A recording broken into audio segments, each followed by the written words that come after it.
menggerakkan hati, banyak sekali bahkan kalau kita bermimpi sekarang ganti. Assalamualaikum warahmatullahi wabarakatuh. Pada kali ini saya akan membahas mengenai materi sejarah Indonesia dengan topik kekuasaan pemerintahan Belanda di Indonesia ketika dipimpin oleh William Daendels. Kita bahas dulu latar belakangnya. Pada tahun 1795, Belanda merupakan daerah jajahan dari Prancis.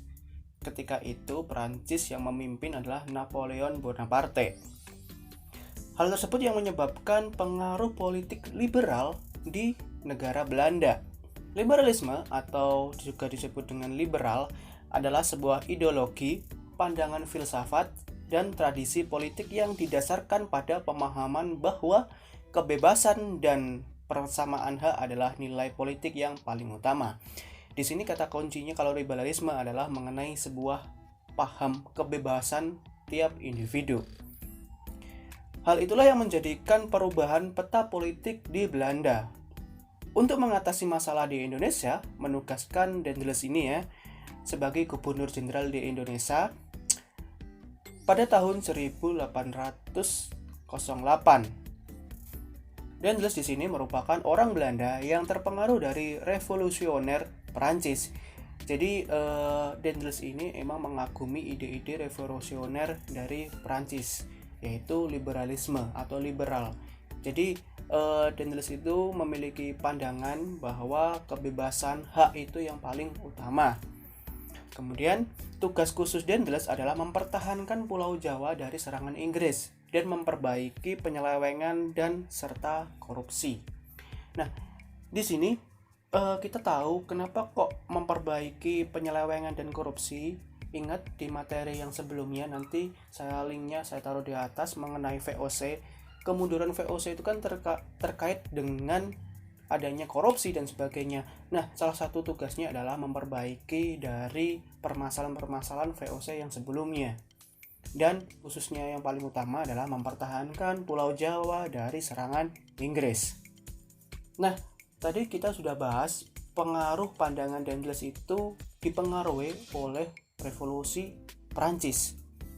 Nah, revolusi Prancis ini mengusung semboyan yaitu liberté yang artinya adalah kemerdekaan, kemudian égalité yang artinya persamaan, dan fraternité yang artinya adalah persaudaraan. Ketika Daendels memimpin di tanah jajahan seperti di Indonesia, ini masih banyak kontroversi. Kontroversinya seperti apa? Apakah benar di sini Daendels ketika memimpin di tanah jajahan dia emang diktator atau kejam dan sebagainya? Ini masih menjadi kontroversi. Atau para bawahannya yang melakukan dan mencari keuntungannya sendiri. Jadi para pemimpin-pemimpin atau bupati-bupati yang diangkat menjadi pegawainya Belanda itu yang melakukan kekejaman terhadap orang Indonesia itu sendiri. Jadi orang kita sendiri yang melakukan kerja paksa terhadap orang-orang Indonesia itu sendiri. Nah, ini masih menjadi kontroversi atau menjadi perdebatan kita. Jika nanti kalian memiliki sumber-sumber yang lainnya yang berbeda, mohon ditambahkan biar apa yang kita pelajari hari ini atau kali ini itu semakin meluas dan bermanfaat bagi analisis kita semuanya. Kita lanjut. Berikutnya adalah langkah-langkah yang diambil Daendels untuk mempertahankan Pulau Jawa dari serangan Inggris. Saya jelaskan di sini. Yang pertama adalah menyatukan jalan raya dari Anyer sampai Panarukan. Nah, di sini saya menyebutnya itu adalah menyatukan, bukan membuat. Kenapa kok menyatukan? Karena sebelumnya itu sebenarnya jalan-jalannya itu sudah ada. Jadi ini Daendels ini hanya meneruskan atau membuat atau menyambungkan jalan yang belum tersambung. Seperti itu. Yang kedua adalah mendirikan benteng-benteng pertahanan. Yang ketiga membangun pangkalan angkatan laut di Merak dan di Ujung Kulon, serta mendirikan pabrik senjata di Semarang dan di Surabaya. Memperkuat pasukan yang anggotanya terdiri dari atas orang Indonesia sendiri. Nah, tadi yang saya katakan tadi, jadi yang memimpin tanah jajahan itu adalah orang-orang Indonesia itu sendiri. Jadi kemungkinan juga yang memaksa orang-orang itu adalah orang Indonesia sendiri. Mirisnya di situ ya. Selanjutnya di dalam bidang pemerintahan. Pulau Jawa di sini dibagi menjadi 9 prefektur dengan tujuan untuk mempermudah administrasi pemerintahan. Jadi di sini Pulau Jawa itu dibagi 9. Tujuannya biar mempermudah, biar tidak terlalu meluas dan sebagainya, biar lebih fokus. Terus kemudian para bupati dijadikan pegawai pemerintahan Banda yang seperti tadi. Memperbaiki gaji para pegawai dan memberantas korupsi. Dan mendirikan badan-badan pengadilan. Di sini saya contohkan bidang pertahanan, mungkin kalian udah tahu tadi ya.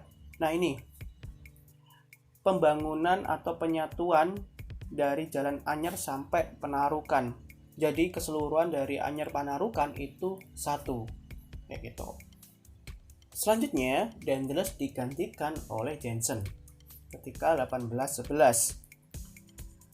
Tahun 1810 diperintahkan ke Jawa. Kemudian menggantikan Daendels ketika tahun 1811 dan memperbaiki pemerintahan Daendels ketika memimpin di tanah jajahan. Akan tetapi beberapa daerah Nusantara sudah dikuasai oleh Inggris atau Raffles. Maka dari itu nanti setelah penjajahan dari Daendels ini akan dilanjutkan penjajahan oleh Raffles. Jadi gonta-ganti kayak gitu ya.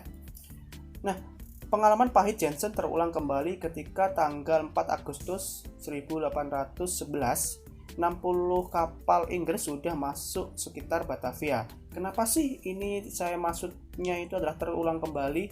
Karena sebelumnya ini ketika tahun 1802, Jensen ini juga pernah terusir Inggris di Tanjung Harapan. Jadi terulang kembali ketika Jensen ini memimpin di Jawa.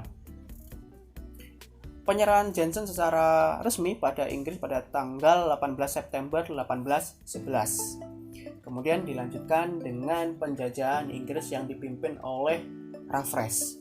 Terima kasih, semoga bermanfaat informasi yang singkat ini. Jika ada kekurangan mohon ditambahkan. Saya akhiri, assalamualaikum warahmatullahi wabarakatuh.